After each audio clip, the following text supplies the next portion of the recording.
3장 9절 또 4장 9절 말씀입니다. 창세기 3장 9절 말씀 먼저 한 목소리로 같이 봉독하겠습니다. 여호와 하나님이 아담을 부르시며 그에게 이르시되 내가 어디 있느냐. 한 번 더 읽죠. 여호와 하나님이 아담을 부르시며 그에게 이르시되 내가 어디 있느냐. 4장 9절로 갑니다. 4장 9절 같이 읽습니다. 여호와께서 가인에게 이르시되 내 아부 아벨이 어디 있느냐. 그가 이르되 내가 알지 못하나이다. 내가 내 아우를 지키는 자니이까. 한 번 더 읽습니다. 여호와께서 가인에게 이르시되 내 아우 아벨이 어디 있느냐. 그가 이르되 내가 알지 못하나이다. 내가 내 아우를 지키는 자니이까. 아멘. 오늘 이 본문을 가지고 가장 위대한 질문이라고 하는 제목으로 우리 김기소 목사님 나오셔서 말씀 전하실 때 많은 은혜의 도전의 시간이 되시기를 바랍니다. 이제 함께 기도드리시겠습니다. 존귀하신 아버지 하나님, 참 하나님의 크신 사랑과 은혜에 감사를 드립니다. 오늘 저희들이 주님 앞에 모여서 예배드리며 주의 말씀을 듣고 전하기를 원합니다.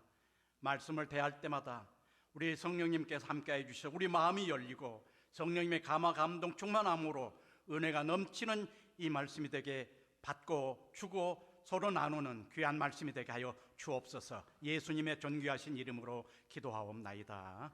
아멘. 성경 말씀을 보면은, 하나님 말씀을 보면은 하나님의 질문이 참 많이 나오죠. 그런데 오늘 특별히 중요한 질문 두 가지가 가장 위대한 하나님의 질문입니다. The greatest question이라 합니다. 저 첫 번째 질문이 내가 어디 있느냐. 이것은 하나님이 아담에게 질문하신 것이죠. 그런데 그것이 아담으로서 끝나는 게 아니라 하나님께서 우리 인간들에게 똑같이 질문하시는, 저와 여러분에게 각자에게 질문하는 그런 내용입니다. 그러므로 하나님과 인간의 관계성을 이루어주는 이러한 말씀입니다. 이 질문은 인간이 하나님을 섬기되 어떻게 섬길 것인가, 믿음으로 섬기고 믿음으로 나아가기 위한 그런 질문입니다. 그래서 위대한 랍비 레쉬라는 사람이 있습니다. 그 사람에게 사람들이 질문했어요. 왜 하나님은 아담에게 내가 왜 죄를 지었느냐 이렇게 질문하지 아니하시고 내가 어디 있느냐 이렇게 질문했습니까? 이렇게 물었습니다. 그랬더니 그 랍비 레쉬는 만약 하나님께서 아담아 네가 왜 죄를 지었느냐 그러면 더 숨어버리고 나타나지를 않으실 것이다. 그래서 다른 랍비, 위대한 성경 주석가인 알터 레베라고 하는 랍비에게 질문했습니다.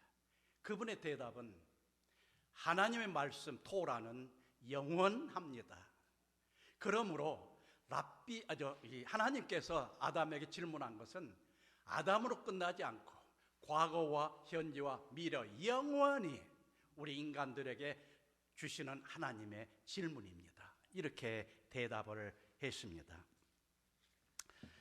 두 번째 질문이 내가 어디 있느냐가 아니고 두 번째는 아벨아 내가 어디 있느냐. 아벨아 내 아우 가인에게 내 아우 아벨은 어디 있느냐. 이게 두 번째 질문입니다. 이 질문은 하나님이 아벨과 가인 사이의 질문입니다. 아벨과 가인의 관계를 지금 묻고 있습니다. 다시 말하면 인간과 인간의 관계 속에서의 질문입니다. 이 질문은 인간의 모든 삶에서 내가 이웃을 어떻게 섬겨야 될 것인가, 내가 어떻게 돌보고 지켜야 될 것인가, 이런 질문이 될 수 있습니다. 근데 첫 번째 질문 다시 한번 보시면은 내가 어디 있느냐, 이 특징이 참 있습니다. 내가 어디에 있느냐는 세 단어로 되어 있습니다. 영어로 봐도 Where are you? 이렇게 세 단어로 되어 있습니다. 그런데 원어의 히브리 말에 보면은 아이에카 딱 한 단어, 아주 심플한 한 단어입니다. 그러나 그 의미는 엄청난 의미를 함유하고 있습니다. 이 아이에카, 이 말은 첫째, 시제가 없습니다. 과거, 현재, 미래가 없은 그런 말입니다. 내가 어디 있느냐는 지금 현재 질문 같지만은 사실은 내가 과거에 어디에 있었느냐, 현재 어디 있느냐, 앞으로 미래에 어디에 있을 것이냐, 이것을 전체적으로 inclusive, 함께 포함된, 함축된 그런 질문입니다. 내가 어디에 있느냐는 마치 어디라고 하는, where라고 하는 장소나 위치의 질문 같지만은, 이 아이에카는 전체적인 다 것을 포함해서 언제, 어디서, 왜, 어떻게, 누구와 무엇을 하면서 이렇게 where, when, who, where, what, why, 그 다음에 how, 육하 원칙 전체를 다 포함하는 그런 내용의 질문이라는 것입니다. 사실 우리가 어떤 사람의 됨됨이를 보나, 그 사람의 인격이나 그 사람의 존재 가치나 그 사람의 품격을 평가할 때 그 사람이 누구와 자주 어디에서 무엇을 하며 만나는가, 그 사람이 어디를 자주 가는가, 거기서 무엇을 하는가, 왜 거기를 자주 가는가, 이런 것을 살펴본다면 보면은 그 사람의 의미, 그 사람의 존재, 그 사람의 가치, 그 사람의 정체성, 아이덴티티를 알 수가 있습니다. 예를 들어서 어떤 사람이 주일마다 예배에 나오셔서 열심히 예배를 드리고 몸과 마음과 뜻과 정성과 성품과 힘을 다해서 주님 앞에 찬양하고 기도하고 예배 열심히 드리면 그 사람은 분명히 믿음이 좋은 사람이다, 참 믿음이 성숙된 사람이다, 이렇게 평가를 할 수가 있습니다. 반면에 가서는 안 될 곳을 간다든지 만나서는 안 될 사람을 만난다든지 해서는 안 되는 것을 자주 한다면 그 사람에 대한 의미와 가치와 존재감은 아주 떨어지게 됩니다. 그러므로 내가 어디 있느냐의 질문은 나의 가치관, 나의 존재감, 나의 정체성, 나의 인생관, 나의 목표를 정확하게 설정해 주는 말입니다. 나의 전체적인, 전인적인, 홀리스틱, 몸과 마음과 뜻, 그리고 나의 정신과 내 마음과 내 몸뿐만 아니라 내 영혼까지 합쳐져 있는 이러한 정체감, 나의 나됨, 그것을 my being이라고 합니다. 이 being을 묻고 있는 질문입니다. 또한 내가 어디 있느냐, 이 질문은 하나님과 나와의 거리감을 측정해 주는 질문입니다. 우리는 흔히 하나님과 가까이 있으면 믿음이 좋다, 믿음이 참 깊다, 믿음이 성숙한 사람이다, 이렇게 말합니다. 하나님 앞에 가까이 나가 예배를 드리고 하나님 앞에 기도하며 하나님 앞에 찬송하며 하나님 앞에 가까이 가되 더 가까이 바짝 가면 갈수록 하나님과 나의 거리는 좁아지고 가까워집니다. 어디까지 가까워져야 되느냐? 완전한 믿음, 절대적인 믿음까지입니다. 그것이 뭡니까? 하나님과 내가 하나 되는 거리감이 제로. 이게 유나이티드. 하나님과 내가 하나 되는 것입니다. 이 사람은 우리가 하나님께 나가면 나갈수록 믿음의 분량이 커지고 믿음의 성숙도는 더 커지고 깊어지는 것이죠. 믿음이 없이는 기쁘시게 못하나니 하나님께 나아가는 자는 반드시 그가 계신 것과 또한 그를 찾는 자들에게 상 주시는 이심을 믿어야 할지니라. 믿음이 없이는 하나님을 기쁘시게 못한다. 하나님을 기쁘시게 하는 것, 하나님께 가까이 나가는 것, 믿음을 가지고 주님을 섬기고 주님을 사랑하고 주님 앞에 어떻게 하든지 가까이 가고 싶은 이 마음, 이 믿음이 하나님께서는 가장 기뻐하시고 하나님께서 가장 받으시기를 좋아하시는 것입니다. 하나님을 기쁘시게 하기 위해서 하나님 앞에 더 가까이 나아가고 또 나아가는 이 마음, 하나님과 나와의 거리감을 좁히고 좁혀서 나가는 것, 온전한 믿음까지 하나님과 하나가 될 때까지. 나는 포도나무 너희는 가지니 저가 내 안에 내가 저 안에 있으면 이 사람은 과실을 많이 맺나니 나를 떠나서는 아무것도 할 수 없다고 그랬습니다. 포도나무가 가지와 붙어 있어야, 하나가 돼야, 유나이티드가 돼야, 합일이 돼야, 거리감이 제로가 될 때 이것이 가장 하나님께서 기뻐하시고 하나님께 진정으로 드리는 예배자의 마음이요 자세, 태도입니다. 내가 그리스도와 함께 십자가에 못 박혔나니 그러니 이제는 내가 산 것이 아니오 내 안에 그리스도께서 사신 것이라. 내가 십자가와 하나가 되는 것, 내가 십자가에 못 박히는 이것, 거리감이 제로 되는 것, 합일되는 것, 유나이티드 되는 것, 이것이 하나님과 가장 거리감이 가까이 있는 것. 내가 어디 있느냐? 하나님과 멀리 떨어져 있는 것이 아니라 하나님 앞에 가까이 가고 또 가까이 가고 열심을 내고 온 마음과 뜻과 정성을 다해서 예배드리기를 기뻐하고 말씀 보기를 좋아하고 기도하고 찬양하면서 교회에 나와서 하나님께 말씀으로 믿음으로 섬기고 봉사하고 실천하는 이 행위적인 것, 얼마나 아름다운 삶인지 하나님이 그것을 우리에게 요구하고 계십니다. 그러므로 하나님께서 오늘 내가 어디 있느냐? 아이에카, 이것은 내게로 오라. 숨지 말고 내게 오라. 아무리 죄를 졌다, 중빛처럼 분홍빛처럼 붉은 죄를 지었다 할지라도 no problem, 내게 오라 이거예요. 오기만 하라 이거지. 그러면 하나님께서 내가 다 내 죄를 씻어주겠다. 만일 우리가 우리 죄를 잡아가고 하나님 앞에 나가면 하나님께서는 우리를 미쁘시게 보시고 우리를 기뻐하시면서 우리의 죄를 사하실 뿐만 아니라 모든 불의에서 우리를 깨끗하게 해주시는 하나님이십니다. 이분이 하나님이세요. 그러므로 오늘 내가 어디 있느냐는 믿음에 대한 질문이고 하나님을 섬기는 인간의 믿음에 관한 질문이 되고 이것이 바로 하나님과 나의 관계, 하나님과의 각자의 관계, 퍼스널 릴레이션십, 그리고 하나님이 나와 가까이 하면 갈수록 나는 믿음이 커질 뿐만 아니라 나는 나아가서 구원을 받는 퍼스널 셀베이션. 우리의 구원은 내가 옆에 사람이 잘 믿으니까 내가 따라가면 된다. 어머니 치마 바락 갖고 내가 믿음이 좋아진다. 어렸을 때 우리가 생각을 했죠. 어머니 따라가면 나도 잘 믿는 것이다. 아니에요. 우리의 믿음은 개인적이에요. 퍼스널 셀베이션, 개인 구원입니다. 오늘 내가 어디 있느냐? 이 십자가는 이 수직을 말합니다. 하나님 위에 계신 하나님, 밑에 있는 우리들. 그러므로 born again, 우리가 거듭났다 하는 것은 원래 뜻이 from above, 위로부터 내리시는. 그래서 너희가 하나님의 은혜로 인하여 믿음으로 말미암아 구원을 얻었나. 이것은 우리의 혈통으로 된 하나님의 선물입니다.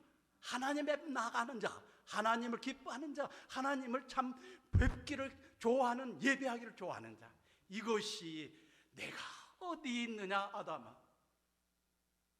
아담은 한 사람이 아니라 인간 모두를 대표하는 레프리제너티브 워드입니다. 아담아 내가 어디냐는 아담에게 말해야 하는 게 아니라 우리 앉아있는 저나 여러분 한 사람 한 사람에게 질문하고 있는 그런 퍼스널 퀘스천.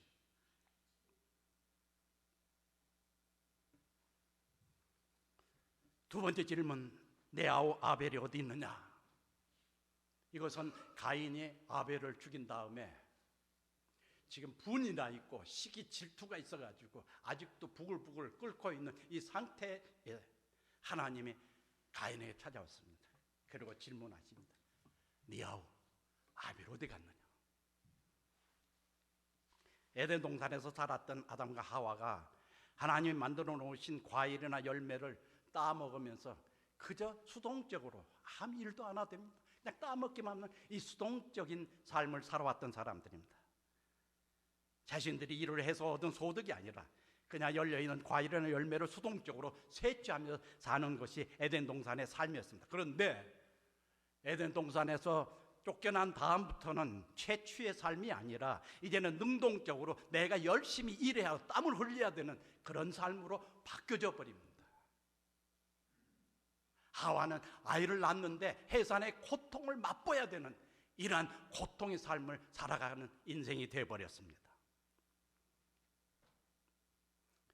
이제 가인과 아벨은 열심히 일을 했습니다. 아버지를 도와서. 그 당시에는 농경사회이기 때문에 열심히 가인은 농사를 지었습니다. 그런데 희한하게도 이 아벨은 양을 키웠어요. 이 양을 키우면서 하나님 앞에 이제 제사를 지내야 되는 날이 왔는데 제사를 지내게 됩니다.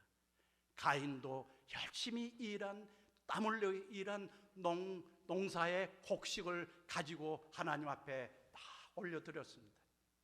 가인도 그 양 새끼를 잡아서 그 다음에 기름을 가지고 하나님 앞에 똑같이 겸손하게 하나님 앞에 바쳤습니다. 그럼 두 개 다 받으셔야 되잖아요.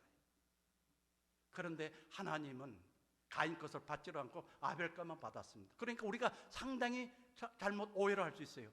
어떻게 하나님께서는 곡식은 전혀 싫어하시고 왜 고기만 좋아하시느냐 이죠. 양고기만 좋아하시느냐. 하나님은 채식주의자가 아니고 육식주의자이신가? 이런 건 생각을 할 수도 있는 것이죠. 그런데 여러분, 성경 말씀을 잘 보십시오. 보시면은 창세기 4장 4절에서 5절에 다 보시면 곡식과 제물만 바친 게 아니라 가인과 그의 제물, 가인 and his offering, 아벨과 그의 제물, 아벨 and his offering. 제물만 받은 것이 아니라, 제물만 바친 것을 그것을 하나님 받으신 게 아니라 아벨과 그의 제물, 가인과 그의 제물. 오늘 사랑하신 여러분, 여기 아침에 이렇게 와서 예배 드릴 때 진정한 예배자의 마음이 무엇일까요? 하나님이 받으시를 기뻐하시고 참 하나님이 좋아하시는 예배자의 마음, 그 예배자는 어떤 마음일까요? 믿음으로 드리는 거 아닙니까? 하나님의 진정으로 하나님에 나와서 내 정성을 다해서 찬송하고 기도하고 하나님의 말씀을 듣고 서로 쉐어하고 나아가서 성도를 서로 섬기는 이러한 사람, 이런 예배자, 이런 사람. 아벨은 그런 사람이었고 그런 재물을 가지고 하나님께 열심히 드렸지. 그런데 가인은, 그 가인 자체가 그 사람이 하나님 마음에 들지를 못했던 것 같아요.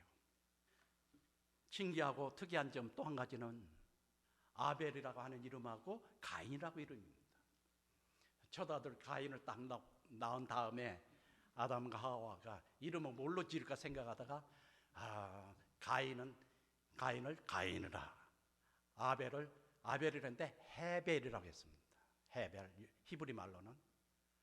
근데 아벨은 is boy, 우리가 아들을 낳으면 아들이다 이렇게 하지 않습니까? 그것처럼 하나님이 주신 아들이다. 우리는 획득했다, 획득자란 뜻이에요. 개인과 같은 말. 그런데 이 아벨, 헤벨은 그 뜻이 뭐냐면은 수증기란 뜻이에요. 슬퍼하고 헛되다는 뜻이에요. 그러니까 아벨이 헛되고 슬프고 수증기처럼 사라져버리는 이런 이름이 의미가 있습니다. 여러분, 이름을 지을 때 참 조심하셔야 돼요. 제가 고등학교 때 서울의 신용산에 살았거든요. 용산에. 거기에 신용산 장로교회가 있어요. 근데 거기에 고등부 학생이 꽤 많았어요. 여자도 있고 여학생도 있고 남학생도 있고 있는데 내 친구 하나가 이름이 성도였어요. 얼마나 이름 좋습니다. 성도, 교인이니까. 그런데 이 친구 이름을 부르려면 상당히 조심을 해야 됩니다. 왜 그러냐, 여시예요. 그래서 거기에 여자들도 많이 있고 남자 있는데 이 부르면 성도야 이리 오라, 그러면 여자 학생들이 전부 다 오려고 그래요. 여성도니까, 이름이 여성도니까. 가인이 아벨 동생을 죽인 후에 얼마나 불안했을까요? 여러분, 우리 마음속에 분노가 있잖아요. 그리고 우리 마음속에 시기와 질투가 꽉 차 있으면은 나타나는 것이 뭐냐면은 불안증입니다. 불안이 와가지고 그 다음에는 디프레션을 가요. 이게 하나의 공식입니다. 사람이 불안하고 떨리고 두려워하고 이런 마음을 가지면 사람을 쳐다보기도 힘들고 하나님께 나가기도 힘들어집니다. 그래서 하나님은 그 가인에게 찾아오셨습니다. 그리고 질문하셨습니다. 내 아우 아벨이 어디 있느냐? 이 질문은 아벨과 가인 사이의 관계성의 질문이면서도 형과 아우의 관계입니다. 다시 말하면 인간과 인간의 관계성이죠. 그러므로 인간이 함께 살아가는 사회적인 관계성, 그리고 나아가서 내가 나를 사랑하듯이 내 이웃을 사랑하는 섬김을 나타내는 그러한 관계성을 말합니다. 이것은 십자가의 수평이죠. 나와 이웃과의 관계. 첫 번째, 네가 어디 있느냐 물었을 때는 하나님이 우리 인간 개개인에게 우리에게 질문하신 믿음에 대한 설명을 가까이 나아가는 믿음이라면, 두 번째는 평등하면서 내가 내 이웃을 섬겨야 되는 이런 소셜 릴레이션십, 소셜 가스펠. 성경에서 사람의 본질을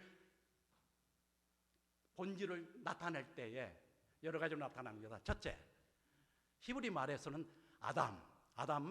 아다마라고 하는 말에서 나왔는데, 이 아다마는 붉은 진흙이라는 뜻이에요. 로마의 라틴어는 사람의 본질을 호모 그랬습니다. 호모는 흙이라는 뜻이에요. 그런데 이 그리스의 헬라 말은 엔트로포스 그랬습니다. 여러분, 엔트로폴로지 그러면 인류학이라는 뜻이죠. 엔트로포스, 이것은 일어서서 하늘을 볼 수 있는 존재라는 뜻입니다. 네 발로 땅만 보는 게 아니라 하늘을 볼 수 있는 존재. 그런데 우리 한국말은 기가 막혀요. 사람의 본질을 인간 그럽니다. 사람 인자를 쓰고 사이라고 하는 간자를 썼어요. 우리 사람의 본질은 나 혼자가 아니라는 거예요. 나와 이웃과의 관계성의 사이에서의 이루어지는 나와 다른 사람과의 관계성을 우리 말은 인간이라고 합니다.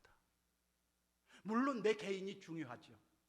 내 개인의 정체성 중요하지만 그것도 더 중요한 것 또 나아가서는 나만이 아니라는 것이죠.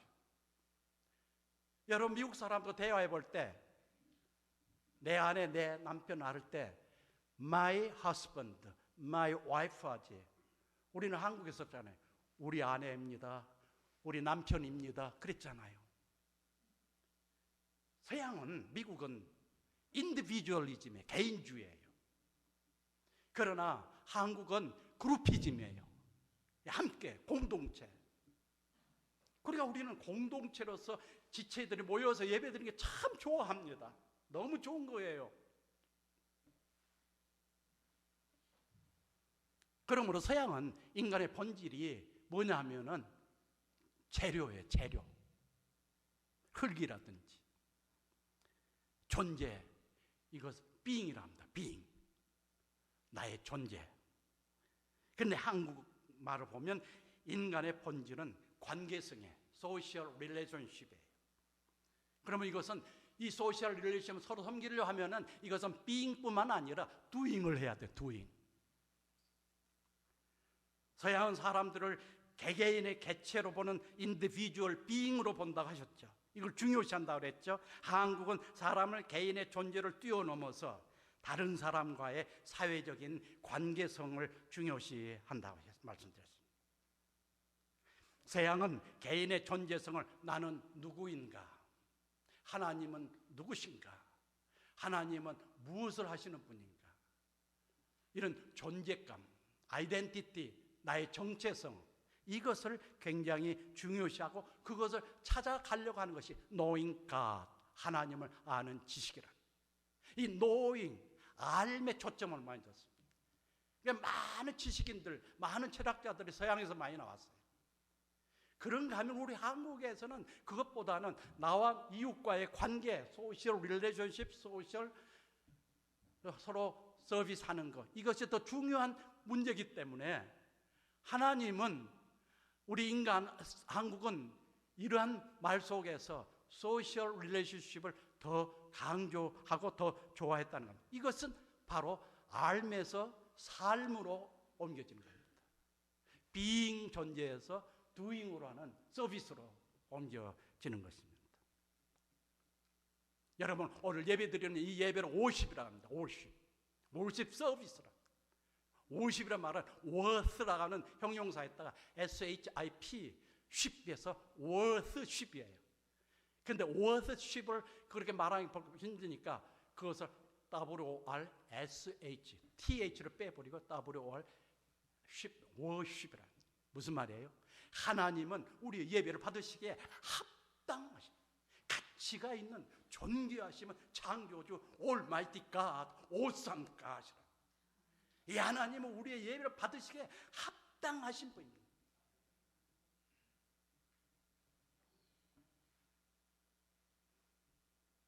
자, 그러면 우리 한국 사람들은 어떻게 생각하냐? 나는 누구인가도 생각하지만 나아가서 나는 어떻게 how 살 것인가?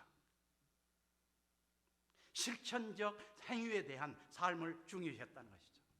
그러므로 서양은 what, 목적, what에 대한 하나의 중점을 두고 중시했다고 하는 목적론적 그런 믿음을 가지고 있었다면, 한국 사람들은 how를 추구하는 방법론적 행위를 중요시해요. 하나님의 첫 번째 질문과 두 번째 질문은 우리들의 신앙에 대한 질문입니다. 믿음과 행위에 대한 질문입니다. 그러므로 이 두 질문은 우리들 신앙생활에 대한 총체적이고 절대적인 그런 질문입니다. 믿음이 없이는 하나님과 이웃을 섬기는 신실한 행위가 나타날 수가 없고, 섬기는 행위 없이는 그 믿음이 죽은 믿음이요, 생명이 없는 믿음이 되어버립니다. 그러기에 믿음의 분량이 크면 클수록, 신앙이 성숙하면 성숙할수록 섬김의 행동의 반경은 넓혀질 수밖에 없습니다. 여러분 십계명을 보시면 그 안에 하나님의 첫 번째 계명부터 네 번째 계명 보십시다. 첫째, 하나님 외에 다른 신을 섬기지 말라. 그렇지 않아요? 두 번째, 하나님 외에 절대 우상을 섬기지 말라. 세 번째, 하나님의 이름을 망령되이 일컫지 말라. 네 번째, 안식일을 잘 지키라는 이 네 가지죠. 무엇입니까?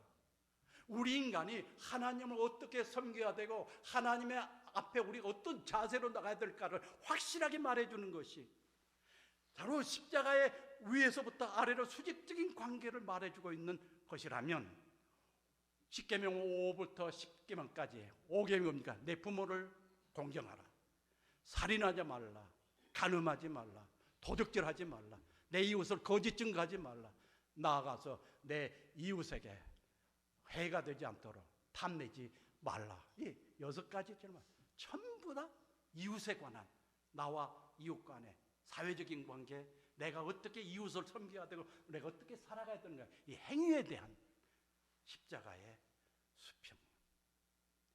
그래서 하나님, 예수님은 이렇게 십자가를 지만 결국 오늘 우리들에게 한 것은 내게 오라 품어주는, 내가 이처럼 as it is, 이처럼 as much as it is, 이처럼 너희를 사랑하는데 내가 이렇게만 있는 게 아니라 이제는 내게 오라. 네가 어디 있느냐, 내 아우 아벨은 어디 있느냐 하는 것처럼 품어주시는 하나님.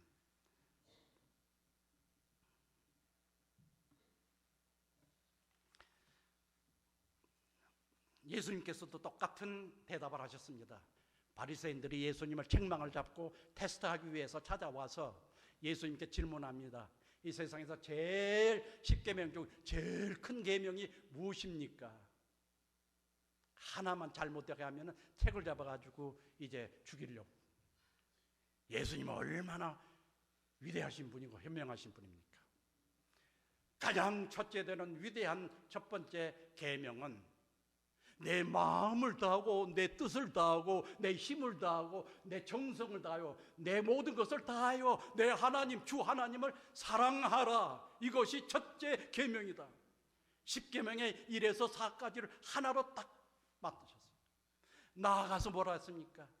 둘째 계명은 바로 내가 내 자신을 사랑한 것 같이 내 이웃을 사랑하라. 이게 바로 5계명부터 10계명까지를 전체를 포함하고 있는 것입니다. 그러므로 예수님의 위대한 계명도 결국 십자가를 이루고 있습니다. 그리고 그 중심에는 예수 그리스도께서 거기에 존재하시는 것이죠. 여러분, 남의 아픔과 남의 고통과 남의 그 허트당한 신음소리를, 그것을 그만 보질 않고 내가 연민을 가지고 동정을 가지고 공감을 가지고 그에게 마음과 행동을 쏟아서 그를 위로해 주고 싶고 그를 만져주고 싶고 그를 치료해주고 싶고 기도해주고 싶은 이 사랑의 마음을 컴패션이라고 하죠. 우리말로는 참 어려워요. 정이라고 할까요?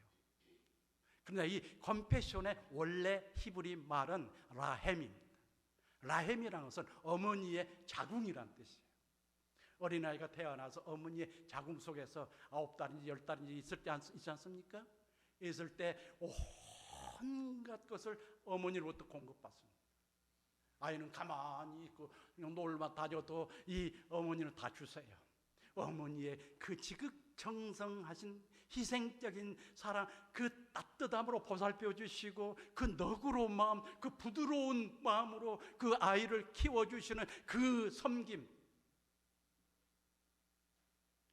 그런 그 아들이, 그 아이가 그 뱃속에서 그것을 받고 자라면 태어나서는 어떨까? 그것을 안다는 거예요. 그러므로 그 자기를 태어나게 만들어주신 어머니를 아주 보살피고 배려하고 사랑하고 아끼고 지켜주려고 하는 그 아이의 마음, 이것은 내 욕심이 아니죠. 내 이기적인 게 아니에요. 컴패션이라고 하는 것은 남의 아픔을 내 아픔으로 받아줄 수 있는 그런 이것이 아이에게도 있다는 거예요. 그러므로 우리 인간의 본질에 보면은 두 가지가 다 있다는 거예요. 하나는 이기적인 면이 있는가 하면 이타적인 그런 면을 가지고 있습니다. 이것을 로마서 8장에서 바울 사도는 잘 표현하고 있어요. 내가 한 법을 깨달았으니 선을 행하기를 원하는 나에게 악이 함께 있도다. 선을 행하고 싶지만 악이 있다는 거죠. 그런즉 내 자신이 마음으로는 하나님의 법을, 육신으로는 죄의 법을 섬기노라. 마음으로는 하나님을 섬기고 싶지만 내 육신이 말을 안 듣는 것이죠. 그러므로 우리 마음에는 선과 악이 함께 존재할 수 있고 하나님의 법과 죄의 법이 함께, 생명의 법과 사망의 법이 함께 있다는 것입니다.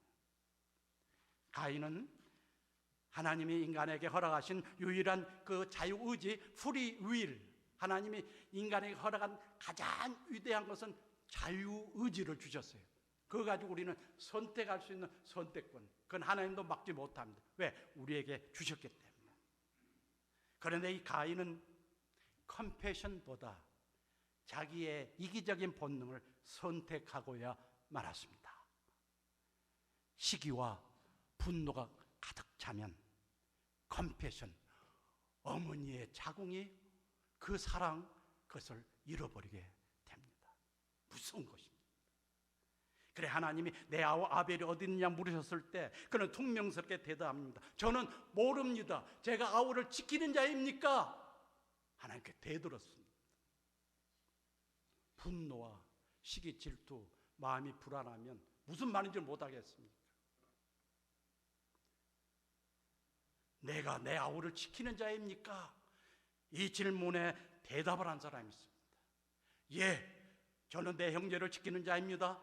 저는 제 자매를 지키는 자입니다. 이렇게 말한 사람이 있었어요. 2004년 마사추세츠주 보스턴의 플릿 센터에서 그 당시에 민주당 대통령 전당대회가 붙었는데 존 캐리 상원 의원이 민주당 대통령 전당대회에서 이제 선출이 됐습니다. 그 모임에서 찬조 연설자를 하나 세웠습니다. 그러나 아주 무명인이었습니다. 그 사람은 시카고 출신이고 케냐 이민자의 이세연 버락 오바마였습니다. 그는 아프리카 케냐에서 미국에 유학을 온 아버지와 캔사스 시티에서 살았던 어머니 백인 여자와 사이에서 태어나서 하와이 호놀룰루 와이키키 비치 있는 데서 살았습니다. 그는 하버드 대학 법대를 다니면서 그 법대 신문인 하버드 로뷰라고 하는 이 신문의 편집장을 맡으면서 말을 아주 잘하고 글을 잘 쓰는 사람이었습니다. 그렇지만 그는 이런 큰 행사에 한 번도 서보지를 않았습니다. 그렇지만 그는 17분 동안 연설을 합니다. 이렇게 시작합니다. 미국의 중심지 일리노이즈, 링컨 대통령의 고향의 땅 일리노이즈를 대신해서 제가 이처럼 중요한 모임에서 연설할 수 있는 특권을 부여받아 감사합니다. 오늘은 특별히 저에게 영광스러운 날입니다. 보시다시피 제가 이 연단에 서 있다는 것은 일어날 수 없는 일이기 때문입니다. 제 아버지는 아프리카 케냐의 조그마한 마을에서 자라났고 미국에 유학 온 유학생이었습니다.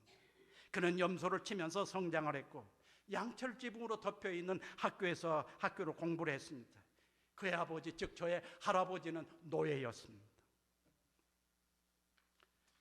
이렇게 자기 자신에 대한 이야기를 한 그는 이어서 미국 국민들에게 이렇게 이야기를 합니다. 공장에서 일하는 노동자들, 학비가 없어 대학에 보내지 못하는 안타까운 부모님들, 이라크 전쟁에 참가한 젊은 청년들, 그리고 이 자리에 모이신 여러분, 이 시간도 TV를 시청하고 계시는 시청자 여러분에게 이렇게 호소를 합니다. 만일 시카고 남부에 글을 읽지 못하는 소년이 있다면 그 아이가 제 아이가 아니라 할지라도 그 사실은 제게 대단히 중요합니다. 만일 어딘가에 약값을 지불 못해가지고 그 노인이 의료비를 낼까 월세를 낼까 하나를 선택해야 한다면 그녀가 제 할머니가 아닐지라도 제 삶마저 가난하게 됩니다. 만약 어떤 이민자 미국인이 정당한 법적 절차를 밟지 않고 체포를 당했다면 그것은 제 시민권에 대한 침해입니다. 군중들은 이 연설에 숨을 죽였습니다. 그들 마음속에 잠들어 있던 자비와 희망의 불씨가 다시 붙기 시작을 합니다. 몇몇 사람들은 감격을 눈물을 흘리기 시작합니다. 그는 거기에 모인 모든 사람들의 눈과 마음을 훔쳐버렸습니다. 그 순간 그는 이러한 말을 건넵니다. 저는 다음과 같은 기본적인 믿음이 있습니다. 저는 제 형제를 지키는 자입니다. 저는 제 자매를 지키는 자입니다. 이것이 바로 이 나라를 존재케 합니다. 이것이 바로 미국을 작동케 하는 것입니다. 이것이 우리로 하여금 우리의 개인의 꿈을 추구하기도 하지만 미국이라는 하나의 가족으로 모이게 하는 것입니다. 우리는 여럿이 구성된 하나입니다. 에 플루리부스 우눔. 에 플루리부스 우눔은 바로 여럿으로 구성된 하나. United States of America. 이 말은 1955년까지 미국을 상징하는 모토로 쓰여졌던 라틴어 문구입니다. 에 플로리부스 우눔. 그 오바마는 일리노이즈 상원의회에 당선됐고 4년 후인 2008년 미국 대통령이 됐고 그 후 4년 후인 2012년에 대통령의 재선에 성공했습니다. 그가 말한 저는 제 형제를 지키는 자입니다. 저는 제 자매를 지키는 자입니다. 이 질문이 오바마에게만 해당되는 말일까요? 우리 모두에게 해당되지 않겠습니까? 오바마는 한 인간이 나는 미국의 백성들, 내 사랑하는 형제 자매를 지키겠다고 이렇게 말할 때 모든 사람들이 감동을 받았습니다. 하물며 하나님께서 내가 너를 지키겠다, 내가 너를 지키노라, 영원히 지키겠다고 하나님이 말씀하십니다.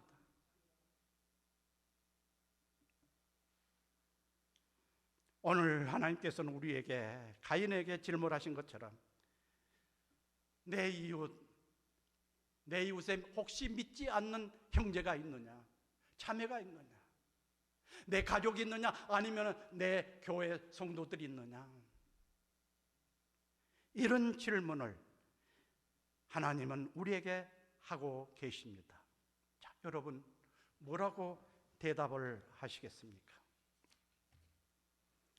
우리는 우리 형제를 지키는 자입니다.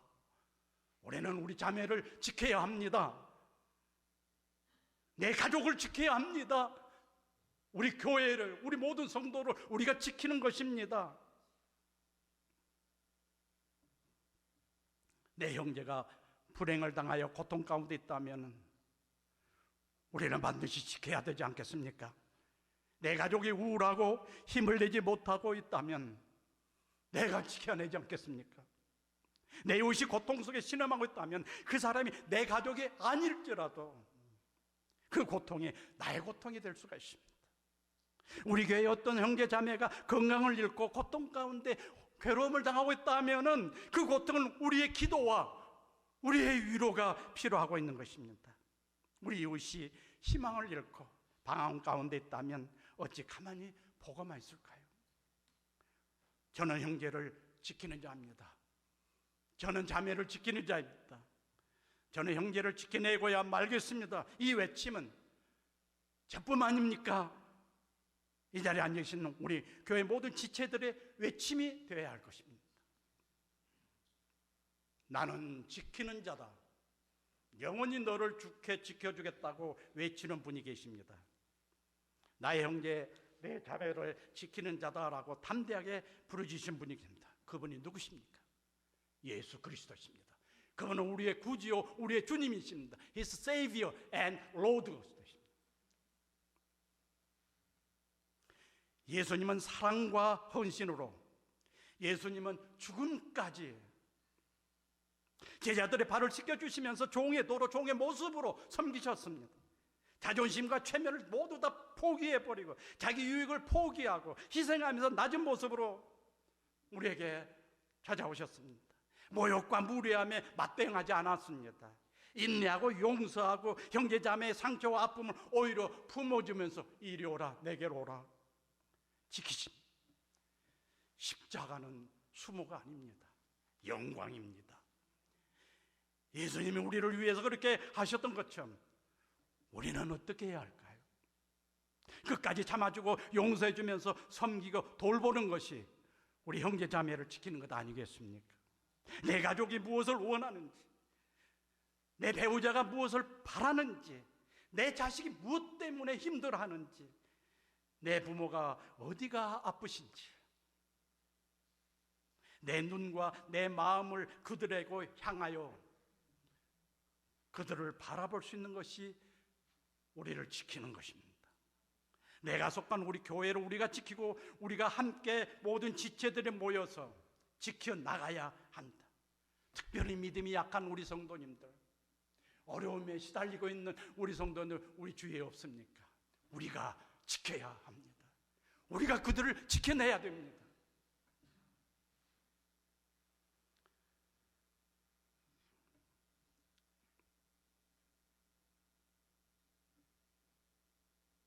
이제 여러분에게 묻겠습니다. 아담아, 내가 어디 있느냐? 네가 어디 있느냐? 가인에게 오셔서 네 아우 아벨은 어디 있느냐? 이것은 오늘 예배드리는 여러분, 선택은 여러분의 몫입니다. 여러분 거기에 대해서 어떻게 대답할 것인가, 어떻게 나갈 것인가, 어떻게 반응할 것인가. 십자가가 솔직히 내 믿음이라면, 내 퍼스널 셀베이션, 개인 구원을 말한다면 그것으로 만족할 것이 아니라 이제는 내와 내 이웃 간에 내가 믿음의 행위를 통해서 내가 지키고 보살피고 그들과 함께하고 함께 기도해주고 사랑해주고 섬기고 도와주는 이 십자가의 수평, 그것이 온전한 십자가를 이루는 것입니다. 그 중앙에는 예수 그리스도, 우리 주님 그리스도께서 계십니다. 여러분, 사랑 여러분, 어떤 대답을 하시겠습니까? 어떻게 나가시겠습니까? 내가 어디 있느냐? 내 아우 아벨은 어디 있느냐? 여러분 어떻게 대답하시겠습니까? 이것은 여러분의 선택이에요. 여러분의 몫입니다. It's up to you. 기도하시겠습니다.